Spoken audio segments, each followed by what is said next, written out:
Mais que diable allait-il faire dans cette galère? Molière, Fourberie de Scapin, acte 2, scène 7.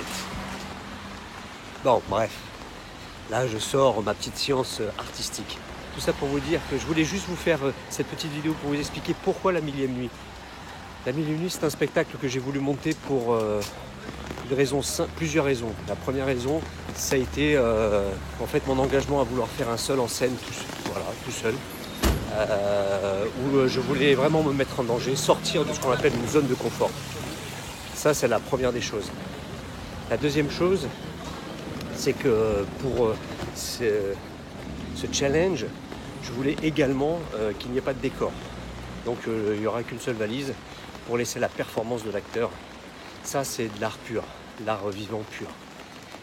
Et pourquoi j'ai choisi la millième nuit pour une autre histoire?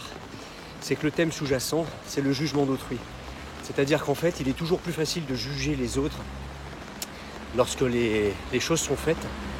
Ici, de notre propre petit confort intérieur, de dire oui, mais moi, pendant la guerre, j'aurais été résistant, oui, moi, j'aurais aidé les juifs, oui, moi, ci, oui, moi, ça. Et ça, c'est toujours facile. Mais quand on vit des événements, donc, ces événements dits extraordinaires, on oublie une chose, c'est qu'on est juste des êtres ordinaires dans un milieu parfois extraordinaire, la guerre en étant un.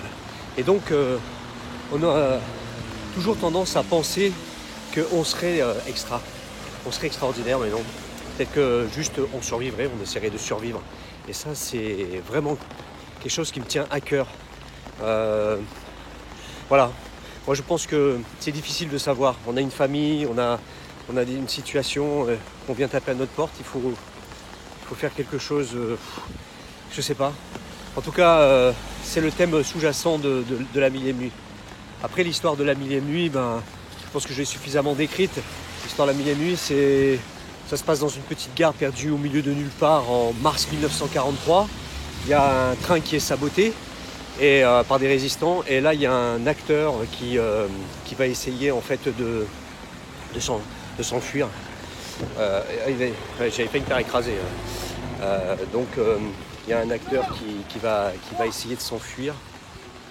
Il va tomber sur le public qui représente les gendarmes français, et pendant 1h15, il va tenter de leur expliquer, de le laisser partir, qu'en fait il n'a rien à faire là. Les Allemands considèrent qu'il a des propos subversifs, et vous savez, comme les intellectuels, il n'y avait pas que les juifs, il y avait aussi des intellectuels, il y avait beaucoup de gens qui étaient déportés, et les artistes aussi en faisaient partie, justement pour ces histoires de propos subversifs. Et lui, en fait,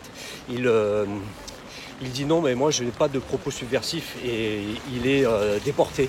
Voilà, donc pendant 1h15, comme c'est un comédien et qui joue dans une compagnie qui s'appelle la Compagnie de la Lampe Magique, il a l'habitude, en fait, il avait toute une équipe avec lui, c'est un petit comédien de seconde zone, on va dire, mais là c'est un petit peu sa revanche. Il va pouvoir montrer que c'est un grand comédien, il va pouvoir faire la pièce, pas mal de parties de pièces, des morceaux, des contes des mille et une nuits, parce que c'est ce qu'il jouait en fait avant qu'éclate la guerre.